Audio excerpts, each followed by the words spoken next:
अरे देवा देवा देवा, काय केलंस ग हे? तुला कळतंय या पेंटिंगची किंमत करोड रुपयापेक्षा जास्त आहे ग याची किंमत. म्हणजे होती,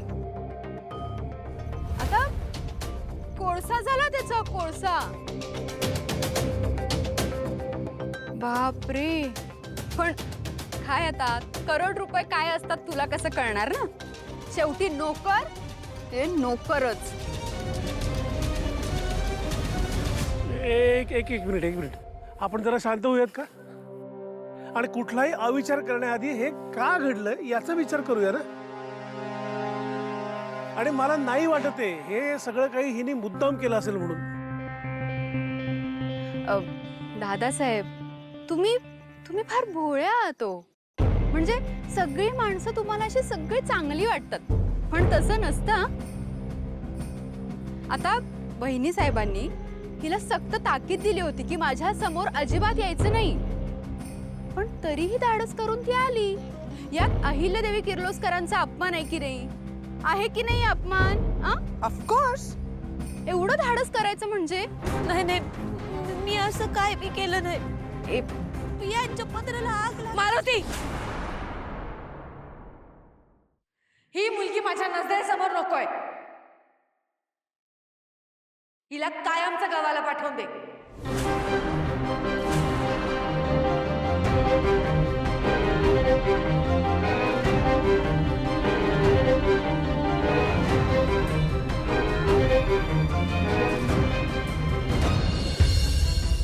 पर मला सांग, या घरातनं तू बाहेर पडलीसच का?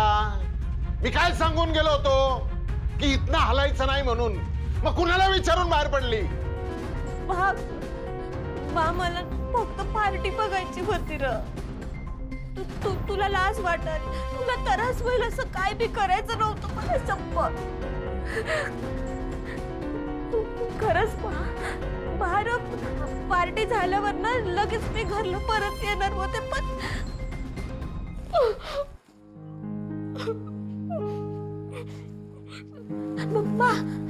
बा त्या यायला काय झालं माझं मलाच नाही कळलं.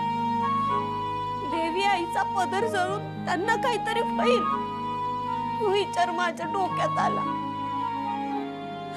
आणि कसलाच विचार न करता मी पळत गेले.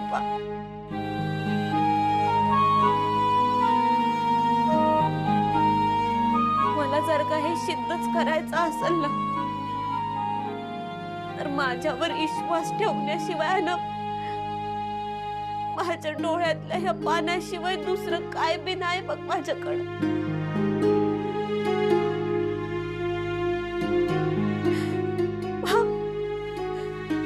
तू सांग ना, तुझा विश्वास आहे ना माझ्यावर?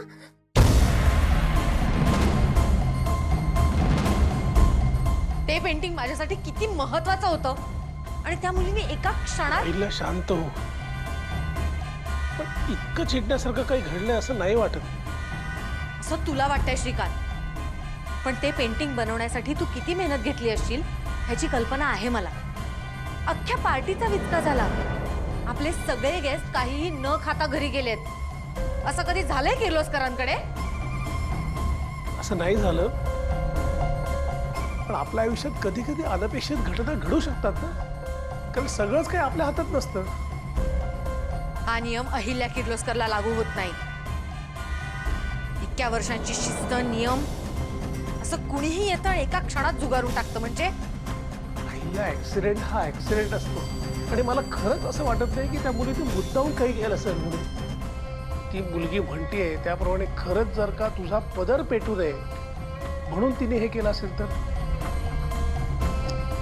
विश्वास ठेवायला काय हरकत आहे?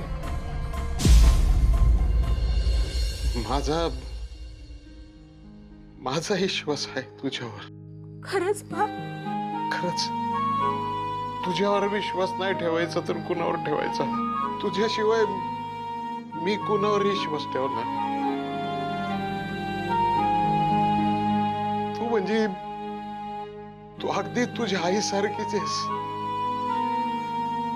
जे मनात आहे तेच जिभेवर.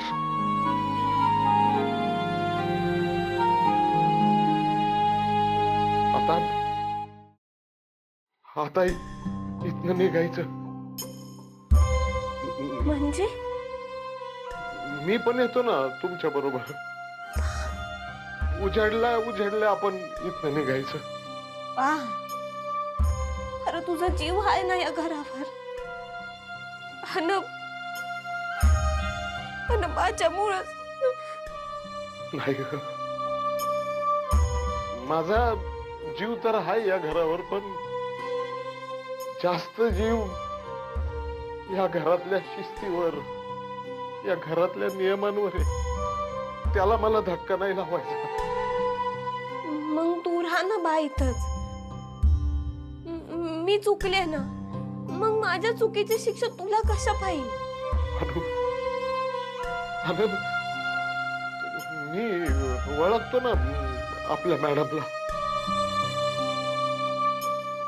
त्यांच्याकडं चुकीला माफी नाही. त्यांचा शब्द म्हणजे काळ्या दगडावरची पांढरी रेष.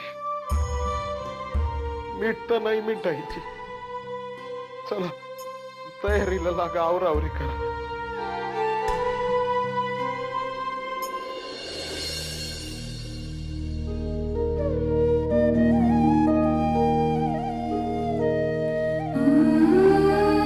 मारुती, आमच्याकडून तुझ्यासाठी हे एक छोटंसं घर. याची काही गरज नव्हती. तू गेली 30 वर्ष या घराची निस्वार्थ सेवा केलीस. त्यापुढे हे काहीच नाही.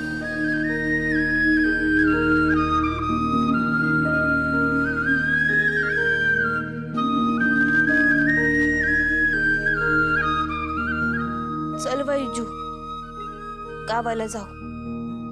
तुला मोकळं रानात फिरता येईल.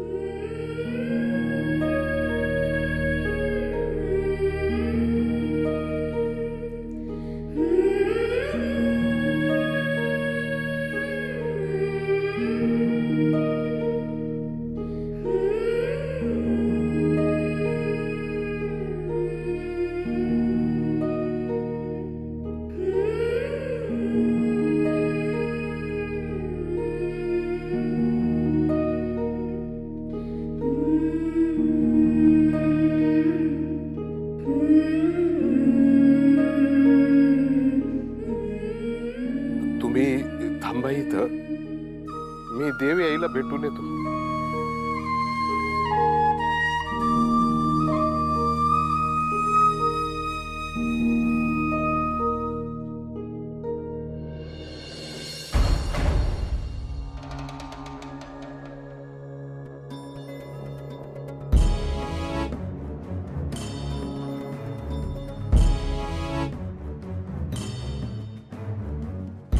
माज बघितलं का? माज आपली नोकरी सोडायला निघालाय. आपली, ज्या घरानं एवढा मान दिला त्या घरची नोकरी सोडायला निघालाय. हा नाही, सोडणारच म्हणा. आता घर नावावर झालं ना, हेतू साध्य झाला.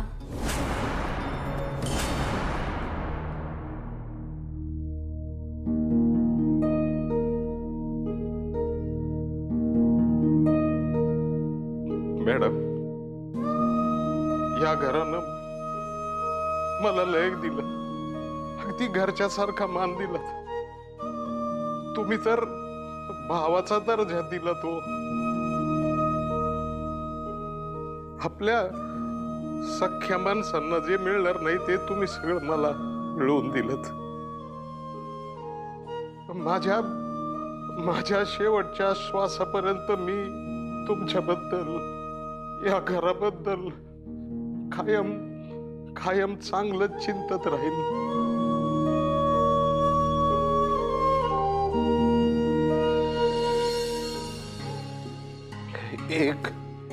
एक नोकर आणि एक बाप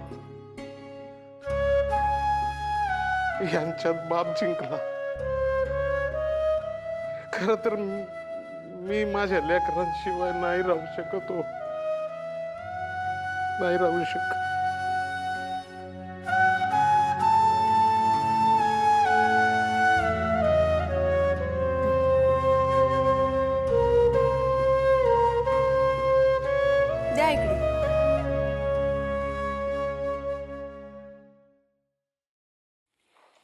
अरे बापरे, घराचे पेपर पण दिलेत का? छान.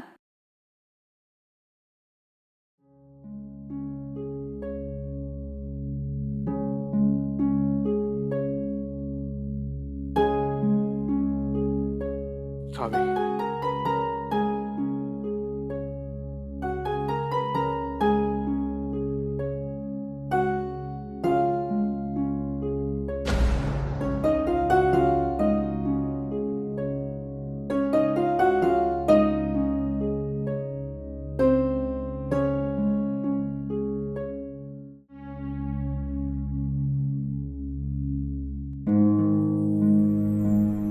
लई लढा लावू नको,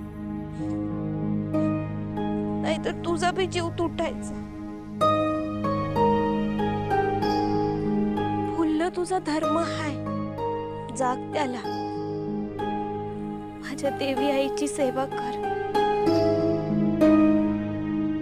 तू तू माझ्यासारखे चुका करणार नाहीस माहित आहे मला. मी नाही म्हणून तू रडत बसू नको. हा, आणि उदास तर अजिबात होऊ नको. अशीच राहा कायम ताजी, टवटवीत.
वास्तूकडं मनानं काही मागितलं ना, वास्तू तथास्तु म्हणते. माझं मनापासून एकच मागणं आहे, या घरातल्यांना सुखी ठेव, आनंदी ठेव.